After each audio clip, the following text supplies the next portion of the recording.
Bless you.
Did you bring up the time? Yeah. What happened? You said what? What happened? Hey, what else about What happened with the situation? How have you spent the last year knowing that a child is dead? shit? That's sad, but shit got nothing to do with me, though. Who does it have to do with? Are you responsible in any way? Bro, I'm as innocent as can be, bro. Do you have an attorney? What would you say to the girl's family? If you could say anything, what would you say to the family? I do get you. I'm not good. Do you have anything to say before they take you? Yeah, hopefully that catch ride physical. That ain't me.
everybody.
Good evening. No worries, no worries.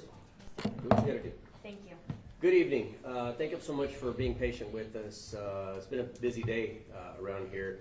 So you all may recognize that gentleman you all just met as Brian Salazar. He's 20 years of age. He was actually involved, and the reason for this charge today is you all may recall a shooting involving a 4-year-old little girl, Marianne Marble, that occurred in 2024 at 6708 Windsor Hollow. Today he's being booked on several charges. 8 counts of aggravated assault, mass shooting, which is a relatively new charge in the state, injury to a child ×2, and then capital murder for the capital murder of Marianne Marble. You may recall that on May 8th, 2024 in the evening, we got a call for 6708 Windsor Hollow for a report of a shooting. 5 members of a family were all shot, and Marianne unfortunately lost her life almost instantly after being shot in the head. Soon after the shooting, we were able to develop information, this video that was widely circulated thanks to the media helping us get this information out. You could see where these 2 suspects pulled up to the residence in a vehicle that we also put out information on. That's the vehicle there. It's a gray Infiniti Q50, as you may recall. That we were able to get that information out, that along with the still photos, and we were able to put that information out through Crime Stoppers. Over the course, soon thereafter, we started getting information on who the names of the suspects were. Isaiah Perales and Brian Salazar were 2 names that kept coming up as a result of the tips. But you may recall that as we continued in with the investigation, several months later, we were actually doubled the amount of the Crime Stoppers tip, and then I believe that was pretty pivotal in getting us the information that we needed to corroborate earlier tips that had occurred. Early on in this investigation, we actually developed what we still believe to be a motive in this case, a murder that happened April 26th of that same year, 2024, that was actually handled by the San Antonio Police Department. A young man named Xavier Perez was murdered. And we believe that he's actually a relative to Brian, who you met today, or re-met today. We still believe that was actually the motive for the murder of this little girl in retaliation. The evening of the murder of Xavier Perez, that murder happened around midnight on April 26th of 2024. Soon thereafter, we were able to develop information that Brian and Isaiah actually started talking about stealing a car to exact their revenge for the murder of Xavier. Sure enough, that murder happened around midnight. By 3 a.m., these 2 had actually stolen the Infiniti Q50 that was ultimately used several weeks later in the murder of Marianne Marble. And so they stole it in late April and then kept that car until such time as the murder occurred on May 8th. It appears that as early as May 5th, these 2 suspects started conducting surveillance on that residence at 6708 Windsor Hollow, passing by the residence, taking down information about the residence, mapping out what they were going to do, and planning out this shooting that would occur on this family. Again, as you know, on May 8th, they actually carried out that shooting, and in that shooting, 27-year-old Mako Marble, which is the father of the little girl, 25-year-old Mariah Castillo, who is her biological mother, And then two children, siblings of Marianne Marble, 8 and 7 years of age, were also shot. And of course, as you know, Marianne was shot and killed almost instantly as a result of it. The other 4 members of the family survived their wounds. Look, my investigators did an awesome job of piecing together this information with regard to cell phone data. They relied pretty heavily on records, going through records, hundreds of records of cell phone data. In other words, if we knew where a portion of this crime took place, they would look at cell phone towers in that area, and sure enough, we're able to link that suspect's phone linked up to a tower in that area. So they were pretty definitively able to say, at this time, this is where this suspect or these suspects were. In the aftermath of the shooting itself, for example, we were able to piece together that right around the time of the shooting, that as it appeared they were heading toward the address on Windsor Hollow, they actually turned their cell phones off. The shooting occurred, and then soon thereafter they turned their cell phones back on. In the hours after the shooting, we can see where at one point they went out to Calaveras Lake, for example. And we were able to pinpoint almost exactly a bridge that goes over Calaveras Lake out there in that area. For whatever reason they were out there, we speculated at that time that they may have been dumping the murder weapon. And so we went out with our own dive team, our scuba dive team, but accompanied by the Harris County dive team that was in the process of training our dive team up. They were actually able to recover weapons. If you can scroll to that's the weapon that we put out that was what we believed was used in the shooting. On October 10th, when we went out with the dive team, next slide, that's the weapon that was actually recovered by Harris County Sheriff's Office divers out there at that area. We test fired that weapon, and we were able to verify that weapon was indeed one of the ones used in the shooting of Marianne, of this whole family. We were able to do that through ballistic evidence and our system that we call NIBIN, which is the National Integrated Ballistic Information Network, that we're able to test fire weapons, and then based upon the shell casing, we're able to match it up to other crimes. And so we were able to verify that this gun was used in the shooting itself. Soon thereafter, you all may know that we conducted, let me back up a bit, my apologies. On October 10th is when we ran a series of warrants that also additionally linked these people. October 23rd is when we conducted the dive out there at the lake, based upon the cell phone data, going to that area where we were able to place the cell phone, having been on the night of the shooting, diving in that area, and then finding this weapon. Also on October 23rd, and after we found that weapon, we were able to develop enough information. And at that time, Isaiah was placed under arrest for very similar charges to what Brian was placed under today. Our homicide investigators continued to work this case up, and to the point where the report documenting this case is almost 400 pages of just evidence after evidence after evidence and different operations that we ran in furtherance of this case. In the last few days, they presented that information to the district attorney's office and believed we had enough information that earlier today they actually applied for a total of 11 arrest warrants for Brian and placed him under arrest at his residence on Somerset, if I'm not mistaken. Our SWAT team took him into custody without incident. And now, as we speak, he's being transported over to the South Tower of the Bexar County Jail, and he's being booked in. Este caso se trata de un homicidio que ocurrió el día 8 de mayo de una niña de 4 años de edad, Marianne Marble, que ella, desafortunadamente, estos dos sospechosos, Isaiah Perales y Brian Salazar, ellos cometieron este tiroteo, este homicidio, en esta casa en 6708 Windsor Hollow. Esa noche ellos fueron a esa casa y empezaron a disparar hacia la casa.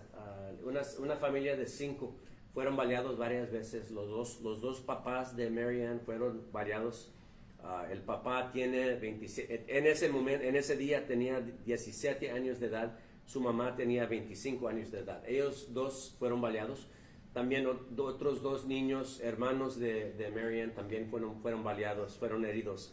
Tenían ellos 8 y 7 años de edad.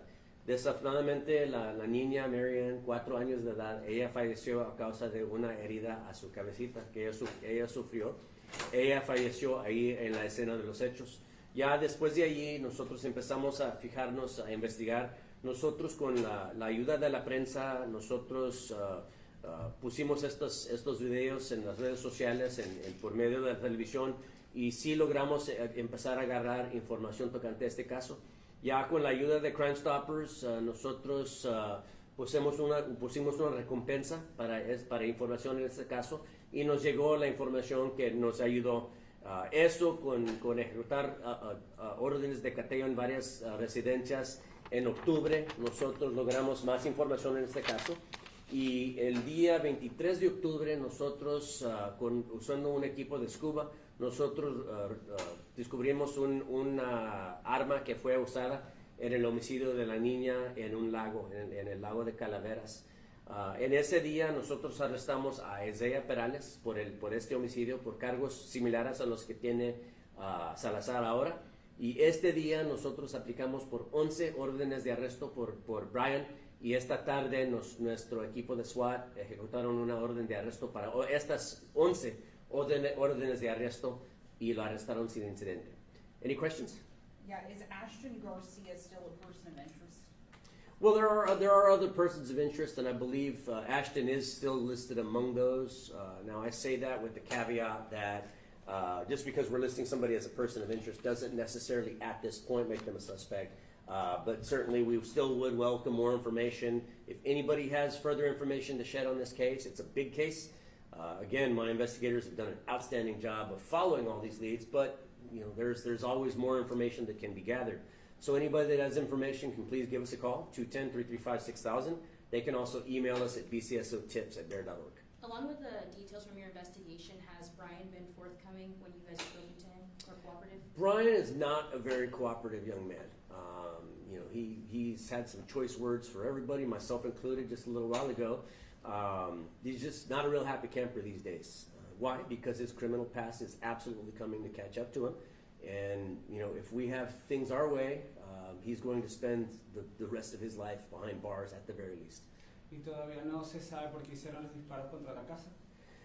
Nosotros pensamos ahorita que ellos lo hicieron porque un pariente de él lo mataron, se aparenta que lo mataron aquí en la ciudad de San Antonio unas cuantas semanas antes del homicidio de la niña, y eso lo hicieron como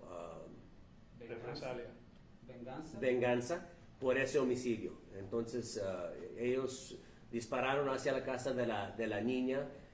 Obviamente varios miembros de esta familia sufrieron balazos y ella falleció.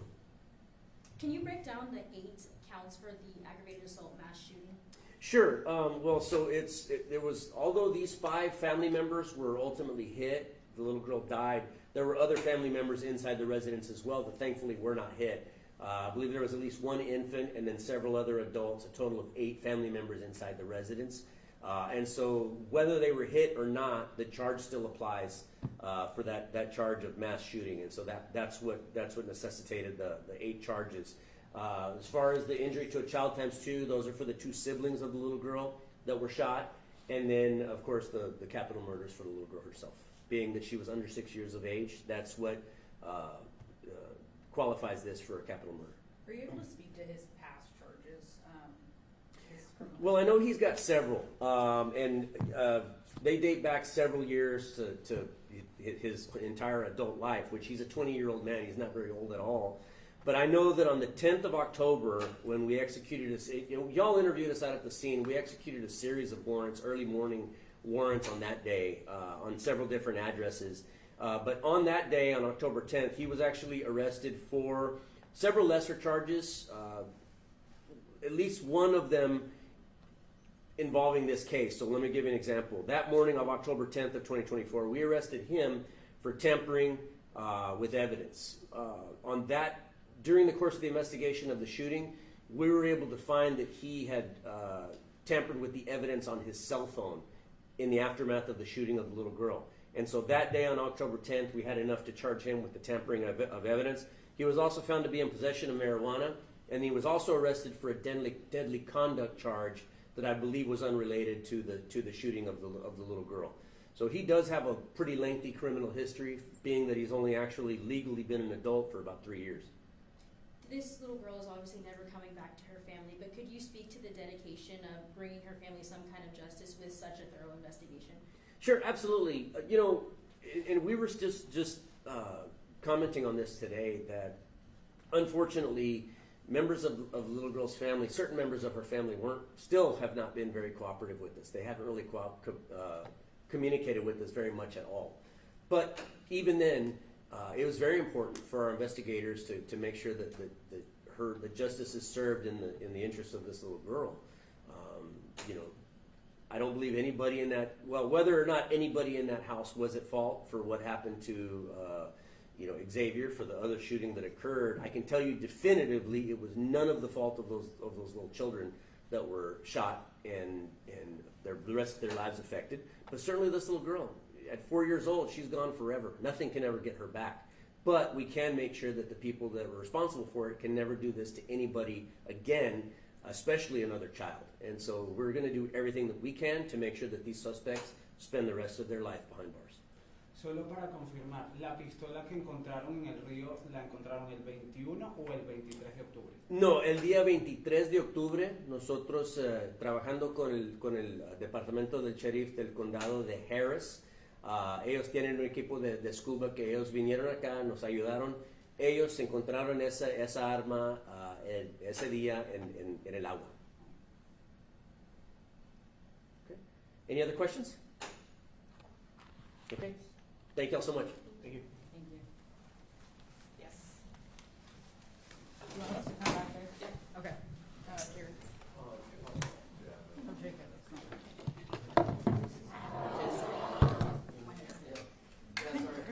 Is that all right if Ken's... Yeah, I figured. Outside? Yeah, I'll talk. Okay. Thank you. Here, I'm gonna give this back to you. Thank you.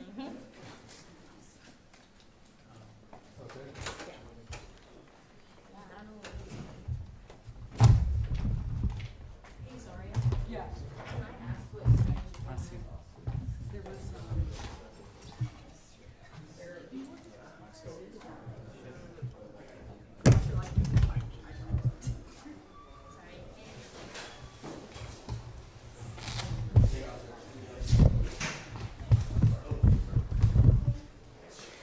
we'll mic you up with this. I don't have a whole lot of detail on it, but I can tell you what I know. Okay, Yes. okay. I was busy with this one. Okay, I am sending voice memos on accident. No worries. A lot going on today. Can we put this to you? Hey, when was you may not know this, huh? When was the 3009? Was that last night or tonight? Oh, that was your government? Yeah. I'm not sure, to be honest. My brother What number are you, man? I know. My brother ended up going to Kohl's, so I don't even know. Oh, okay. what that was. I think it was actually Is it Friday? Today's Friday. Should be Friday. oh, then it's right. Yeah. I just saw something on Facebook, but I couldn't tell if it was last night or something. little cat on top of that? You want the sound block? I have an excuse. I graduated 100 years ago. Still didn't even exist.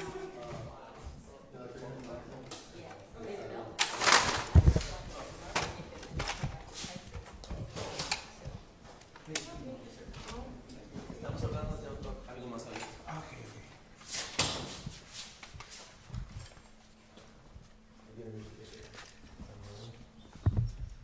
No, no, esto es algo diferente. Sí, sí. Yeah. Can you start with just kind of what you know about where's Linda Ramos? What we know about this point is that the person that we had in custody, the body that we physically had in custody, the warrant, the identifiers on the warrant were the right person. And so all we can do is base, does this person standing in front of us, is that the person on here, fingerprints and data match? As it stands right now, the information that I have is that the person that we